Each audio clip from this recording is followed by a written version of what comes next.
What's going on, guys? How you doing? What's up, guys? Welcome back. Welcome back to the vlog. So today we're doing something pretty special today, or informational for you guys out there. As you know, the holidays are coming. Fast. Real They coming fast. We got Christmas on the way. We got Thanksgiving on the way. We got Halloween on the way. With all that said, everybody would love to save some kind of money. Try to save, because look, Right.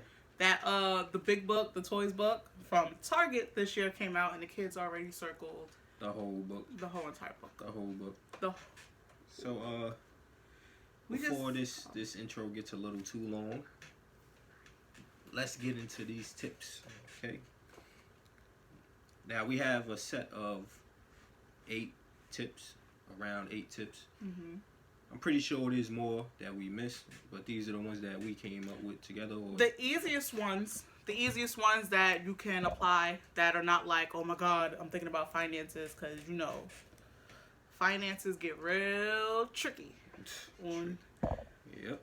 So this is just like stuff that we actually apply, because that's the other thing. We didn't want to talk about stuff that we don't actually already do on a regular basis. True that.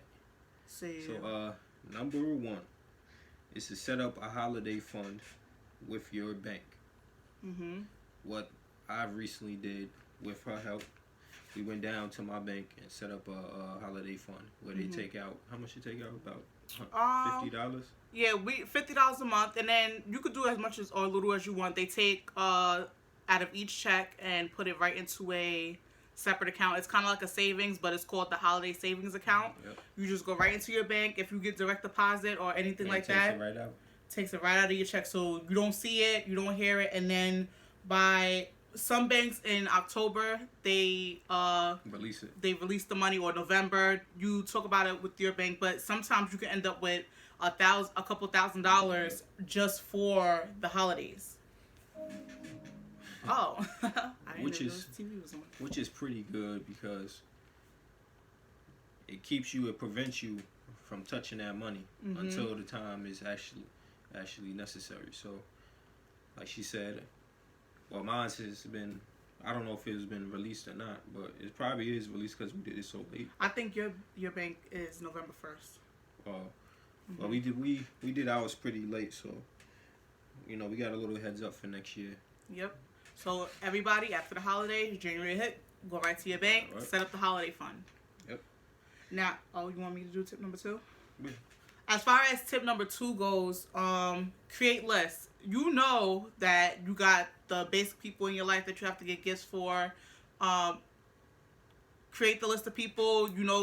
Work is coming. If your kids got teachers, if your family, at the last minute likes to decide, hey, let's get everybody gifts. Just write it out. Write down as much as possible, because you want to over-prepare than under-prepare.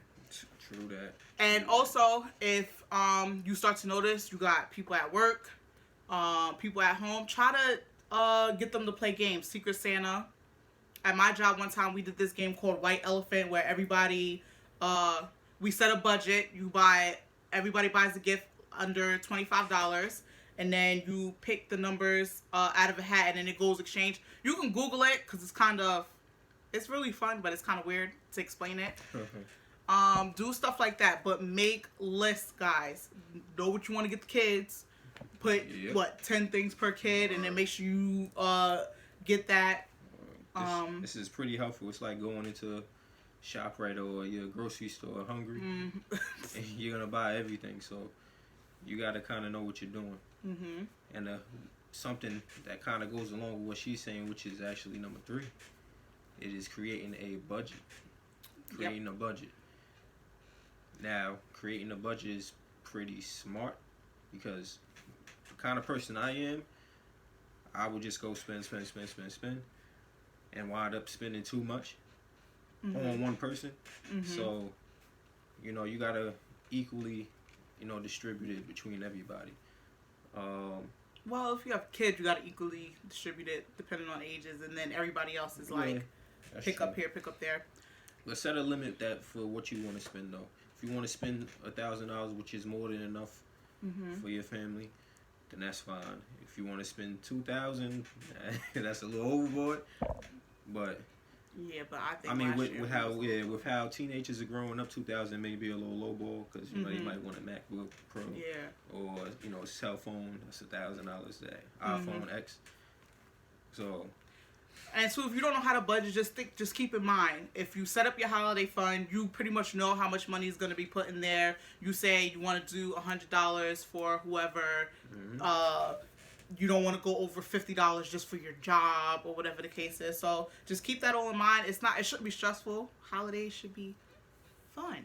Yeah, and like she reiterates to me, writing it down. Yes. Is that should powerful. As she says to me, write it down. Writing it down is powerful. So it really helps out. Just make sure you don't lose where you wrote it down at. That's true too. That's true. Number 4. What's number 4? Try to use cash only. I know sometimes when you swipe your card, even if it's a debit card, try to, like, once they distribute the money into your account, or if you didn't do that, take cash out and put it in an envelope so when you go to the store, you can physically see it. I know some people will say, I just like to swipe my card, but come on, guys. If you know you got paid $600 and you spent $100 here, this here, you're not really keeping track of it.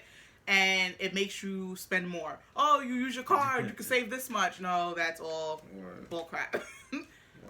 So try to keep the cash in your hand and see what you're pulling out and bring it back in. When you get the change, you put it right back into the envelope and keep that as your holiday money.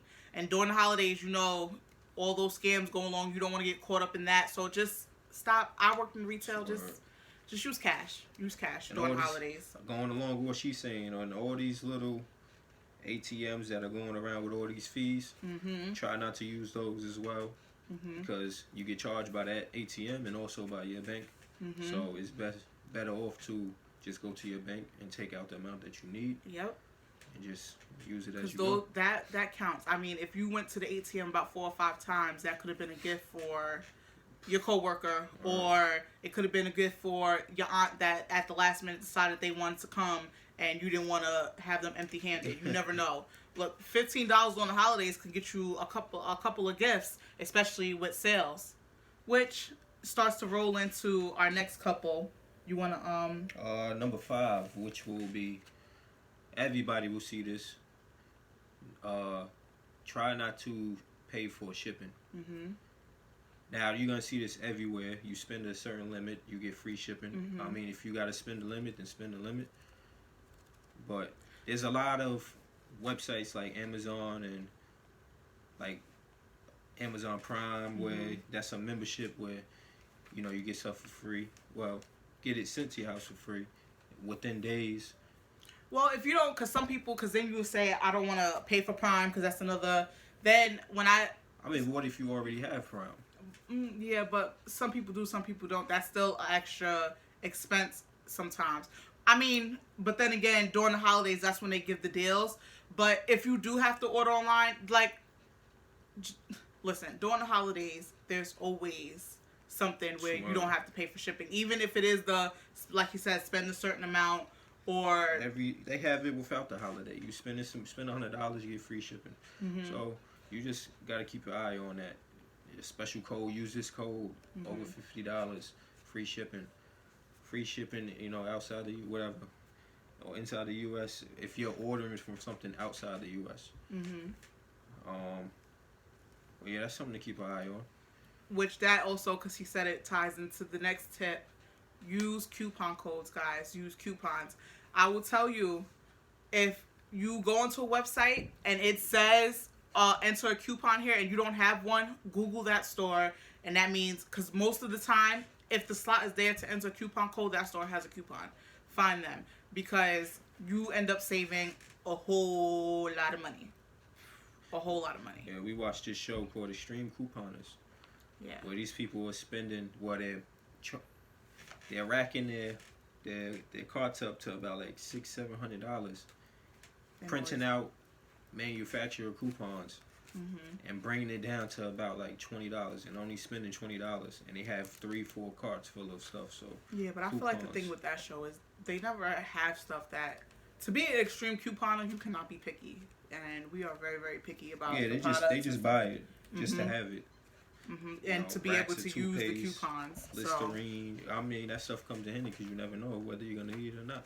Yeah, so. But you ever realize when they show their houses, it's just stacked up to capacity, and they say because they don't use that stuff. Like, the paper towels that you like to use, you're not gonna venture out and use other ones because that's just is what it is. So to me, you kind of waste money. Okay. But that's just my opinion. Number seven, which will be price match. There's a lot of places that will price match. Everywhere, pretty much these days. Toys R Us was price matching with Target. And Walmart. Yeah, and Walmart. And you got to remember, people, check online, because sometimes you walk into Target or Walmart and say like the Dream House, it was $198 in the store, and then you see online it's $165. Yep. Same store but different price. They will price match as long as it is a reputable company. During the holidays, there's always a sale. Always a sale. Don't pay full price. There's always a sale. So, and even when you're standing online, because there's long lines, price match that item. And I know this isn't along the lines of price matching, but I have a knack with catching mistakes that customers make. Oh, he always does. With putting boxes in the wrong spot. And they have to honor the price. With the price that it's not supposed to be. And they, like she said, they have to honor the price. Mm-hmm. I got how much was that Ninja thing we got? The Ninja thing we bought. I think it was originally like $200 or something. Yeah, it was like $200. They put it in I believe it was a $150 slot or $120 slot. Now I thought I was bugging because I seen it in two spots. One said 120, one said $200 and something dollars. So of course, me being that way, I asked about it, and me working in retail, I got it for the price I got it for because people were coming to the job that I was working at and do the exact same thing. So I'm not gonna miss out on that opportunity. Forget that. And they do that stuff all the time. Don't feel embarrassed because it is your money. He saved $80. $80. You know how come on, that could be dinner. That could be like going out for another extra holiday dinner or another gift. Yeah, or another gift. But the holidays is about the whole experience. The last one, last but not least, the money that you have left over. If there's anything left over, try to put it back into the holiday account that you have set up, or if you plan on setting up another one. Ain't nothing better than getting a start on the next holiday season. So that's something smart to do. Listen, the holidays. Just put it in and forget it. Even if you try to say, I don't celebrate, I don't do this, I don't do that, you do something. You do something. You go out, you hang out with your family, you want to travel, you want to do something. It's not that big a deal. These are easy things that you can apply, and it's helping you for when you're not necessarily thinking about the holidays. Because we all know once January gets here, we're just like, I ain't thinking about the holidays. And then all the way in December, I got time. Listen, you don't got time. Yeah. When you got kids, you really don't got time. Because they ask for everything. I mean, the smart thing, what I really wanted to do in the beginning of the year was, as I told you, was start picking up stuff and just start putting it away. Put it in the attic, put it here. But we see a Hot Wheel here and there, we get carried away and just want to open it here. Yep. But, like you said, these are real useful and helpful. So, let's get to it. Let's enjoy our holiday. And let us know if you have any other tips. Let us know any big ones, small ones that we may have not mentioned in this video. Let us know if you use any of these tips. We would love to know. These are some these aren't only excluded to the holiday savings, so you can apply these to your everyday living. Yep. If you want something, a car or something, yep, you can apply it to doing that with. Set up a fund. Yeah. Let the money come out. Sometimes when you get your check, you see the money and just like, I got an extra this here. You quote unquote piss away $30 on nothing, and then you're like, what the food, right? That you didn't necessarily need it or want it. You just had extra money. Now all of a sudden you want to swipe that card. So, yep. So let's enjoy our holiday. Let's enjoy saving money. We love you guys. and we'll be back. We promise. We're trying not to go nowhere. We're trying to be good. We'll be back. So next week is Halloween. Hopefully this will come out before then. And you guys can start enjoying your holidays. Peace.